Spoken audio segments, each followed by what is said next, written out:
নমস্কার বন্ধুরা, তো আমি আজকে চলে এসেছি আমার নিজের গল্প নিয়ে। আর আজকের গল্পটা হলো আমার একটা বান্ধবীর গল্প। বলতে গেলে বন্ধুরা, আমার বান্ধবী মানে বিয়ে অনেক বছর হয়ে গেছে, বলতে গেলে 11 বছর বিয়ে হয়ে গেছে। এই 11 বছরে পা দিয়েছে বিয়েতে বলতে গেলে। আর মানে এতদিন ধরে বাচ্চা হচ্ছিল না, অনেক দিন ওরা ভাবিনি যে বাচ্চা নেব। 5 বছর পর ভেবেছিল নেব, কিন্তু 5 বছর পর যখন ওরা নিতে চায় তখন বাচ্চার হচ্ছে না। অনেক অনেক ইস্যু, মানে ওদের দুজনেই স্বামী স্ত্রীর মধ্যে অনেক প্রবলেম। ডাক্তার দেখাচ্ছে, সব জায়গা সব কিছুই করছে, করতে করতে এই মানে 10 বছরে যখন ওরা বিবাহবার্ষিকী করলো, তারপর একটা বাচ্চা বলতে গেলে মানে অনেক ডাক্তার দেখানোর পর থেকেছে। বলতে গেলে ও প্রেগনেন্ট ছিল। আর মানে খুব খুব খুশি, একটা খুশি মানুষের কত যে খুশি থাকে সেটা একদম বলার মতন থাকে না বলতে গেলে। খুব খুশি, খুব হ্যাপি ওরা। তাই বাচ্চাটা মানে 1-2 মাসেরই ছিল, নষ্ট হয়ে যায়। ওদের ভীষণ ভীষণ খারাপ লাগে, মানে 10 বছরের পর একটা বাচ্চাও থাকলো, সেটাও নষ্ট হয়ে গেছে। মানে কত যে খারাপ লাগে মানুষের, সেটা মানে আমার মনে হয় না এটা বলে বোঝানো যেতে পারে। মানে ভীষণ ভীষণ খারাপ লাগছিল। ও মনে সারাদিন কিছু খেত না, শুধু কান্নাকাটি করতো। সত্যি বন্ধুরা, যারা বাচ্চার জন্য এই করে না তাদের সত্যি ভীষণ খারাপ লাগে। এক একজনের দেখবে অনেকগুলো বাচ্চা, কোনো এই নেই বাচ্চারা খাচ্ছে না, খেলছে ঘুরছে, মানে না খেয়ে আছে। অনেক বাচ্চা, 8টা 10টা এরকম বাচ্চা, তাদের কোনো এই নেই। কিন্তু এক একজনের মানুষের একটা বাচ্চার জন্য কি না করে নেওয়ার জন্য, মানে কিছু করার নেই, সেটা আমাদের হাতে নেই বন্ধুরা। বলতে গেলে সব ঠাকুরের হাতে। তাই আমরা শুধু এইটাই চাই যে ঠাকুর যেন সবাইকে যেন বাচ্চা দেয়, সবাইকে মা হওয়ার এই দেয়। আমি তো এইটাই চাই বলতে গেলে। বাচ্চার মানে ছিল এরকম, নষ্ট হয়ে গেল। তারপরে আবার 11 বছরে যখন ওরা মানে বিবাহবার্ষিকী করে, তারপরে আবার ওদের মানে অনেক ডাক্তার দেখায়, দেখানোর পর ওদের আবার মানে বাচ্চা কনসিভ করে বলতে গেলে।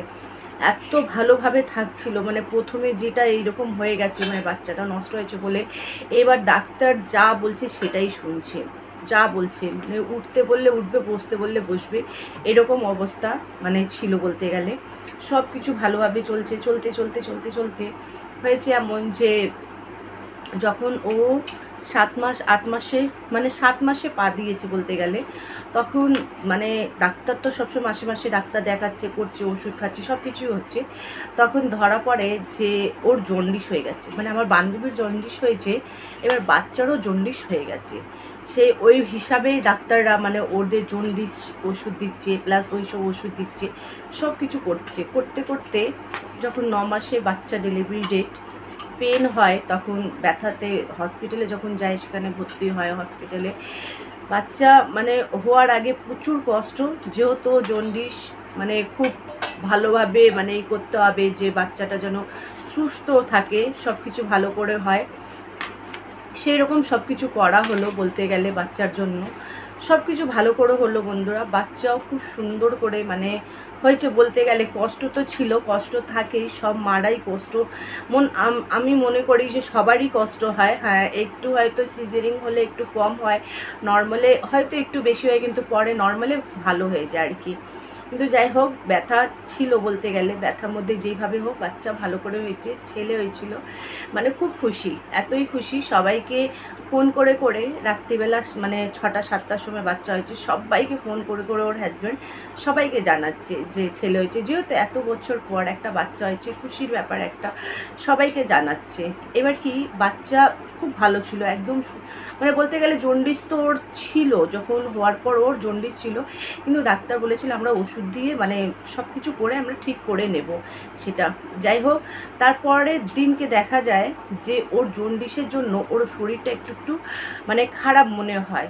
তাই ডাক্তার দুধ খাওয়াতে বলে। রাত্রিবেলা আর দুধ খাওয়ানোর হলো না মনে হয় আমার, কেন আমি অত জিজ্ঞেস করিনি। এখনও অবস্থা খুব একটা ভালো না আমার বান্ধবীর বলতে গেলে। তাই দুধ রাত্রিবেলা খাওয়াইনি মনে হয়, বুকের দুধ যেটা মানুষ খাওয়ায় আর কি বাচ্চা হওয়ার পর।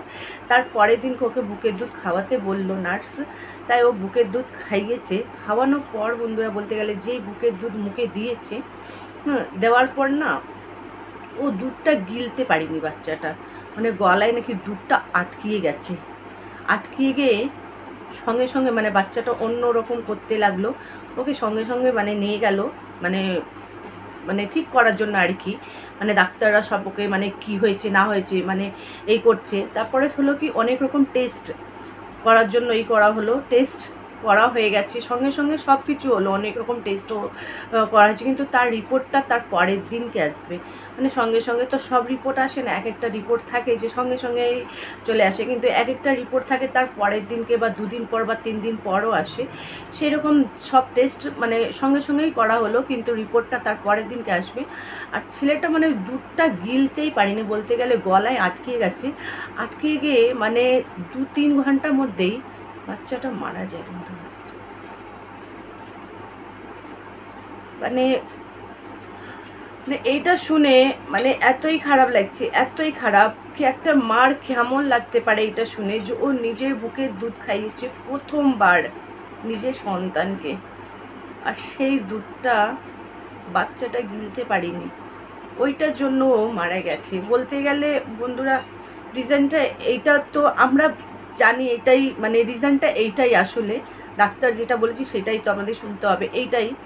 কিন্তু বাচ্চাটার একটু প্রবলেম ছিল, যেহেতু ওর জন্ডিস ছিল, ওর প্রবলেম একটু ছিল, হয়তো ও দুধটা নিতে পারেনি, মানে শরীরেও হয়তো অত দুর্বল ছিল যে ওই দুধটাও গিলতে পারেনি।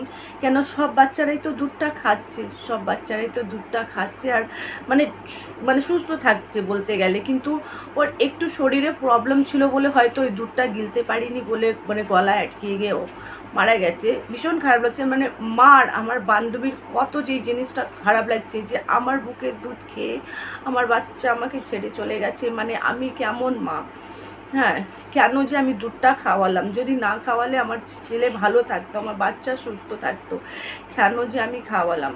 কিন্তু বন্ধুরা যেটা হওয়ার থাকে সেটা হয়ে যায়। মাটা এখন বলতে গেলে মানে পুরো ভেঙে গেছে, একটা মানে মা যে মানে সব ব্যথা সহ্য করে একটা বাচ্চাকে জন্ম দিয়েছে, তাকে যদি কোলে একটু নেয় না, একটু আদর করে, একটু সবসময় দেখে না, হয় না সব ব্যথা চলে যায় বন্ধুরা, সব ব্যথা। আমিও একটা মা, সেজন্য আমি এটা মানে পুরোটাই মানে মানে ওই জিনিসটাকে আমি সব জানি যে কেমন লাগে, ব্যথার কেমন হয়, বাচ্চাটাকে একটু কোলে নিলে কেমন যে ওই ব্যথাও আর থাকে না, কিন্তু যখন বাচ্চাও থাকে না আর ওই ব্যথা মানে কেমন যে লাগে একটা মাই বুঝতে পারে, সেটা আর বোঝানো যাবে না বন্ধুরা।